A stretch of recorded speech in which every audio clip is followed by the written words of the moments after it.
Hey Leo, I'm Eleanor and I'm hopping on to bring you a bonus message. And it looks to be about what you do on a daily basis, what you do for work, sixth house type of stuff. And it is timeless so that anytime you're drawn to it, it's relevant. So in your recent past, you have the Nine of Pentacles. So you've been enjoying either the single life or the independent life, your creature comforts, feathering your nest, savoring the fruits of your labor.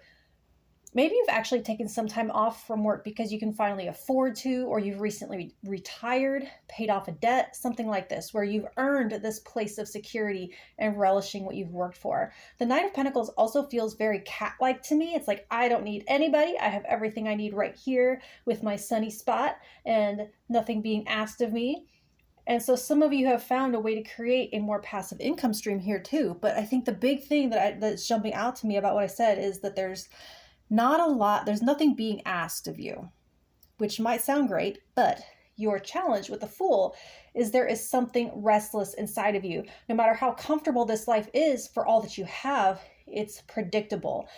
And you're looking for adventure. You're looking for a new challenge, a new conquest. So some people would say that you have everything, and yet you feel like you were destined for more than this. Like contentment feels like giving up somehow.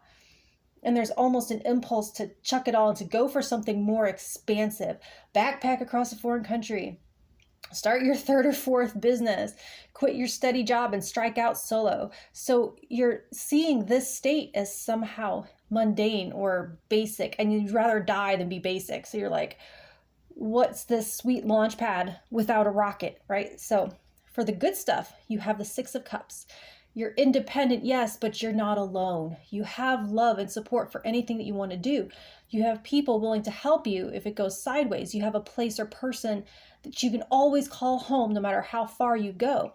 And you attract kindness. You just have that quality that people feel like doing good for you serves a greater purpose, or it gets multiplied by the universe somehow rather than just being abused or going to waste or being a dead end. And also you'll succeed because your heart is in everything you do. The Fool isn't searching for a get-rich-quick scheme, or you wouldn't have this urge to give up what you already have. This is emotionally driven to find something more meaningful and more simple even, which isn't basic because like basic is after money and appearances. I think you'd rather do something humble that you can be proud of than something more ostentatious that kind of just leaves you with imposter syndrome all the time. So your advice is the Star. Whatever you do, whatever you strike out and do the shit out of it. Be the shining star among the people who are just voting it in or doing the minimum. While everyone else is just showing up, you're showing them up. The back of this card, it talks about whatever mundane work you do it the best.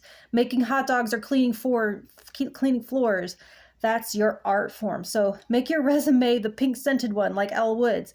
Or do you remember the Christmas story when Ralphie was fantasizing about the teacher grading one boring what I want for Christmas theme after another? And she's like, F, because they're all like a doll or a car. And she's like, she comes to his and she's like, oh, like the theme.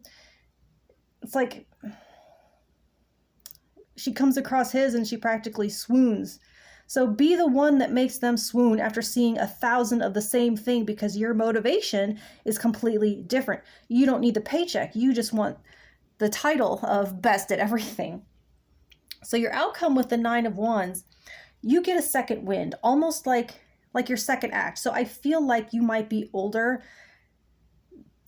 like 30 plus, 40 plus, because you've already reached a certain level of success with this Nine of Pentacles. The Knight of Wands looks like you're ready for another push, to go for the 10, to go for one more round. It's like you're fine-tuning and vacuuming up anything that you might have left on the table of life. It's like you're a seasoned expert who knows the ins and outs so much more because you didn't just follow a single track and quit. You wanted it all. You wanted to, find all the tracks and know it inside and out and know every single thread of it and become an expert on all of the things, that the front end and the back end and upside down, right side up, and do it in your dreams and in your sleep. So that's what I have for you right now, Leo, and I will talk to you soon. Thank you.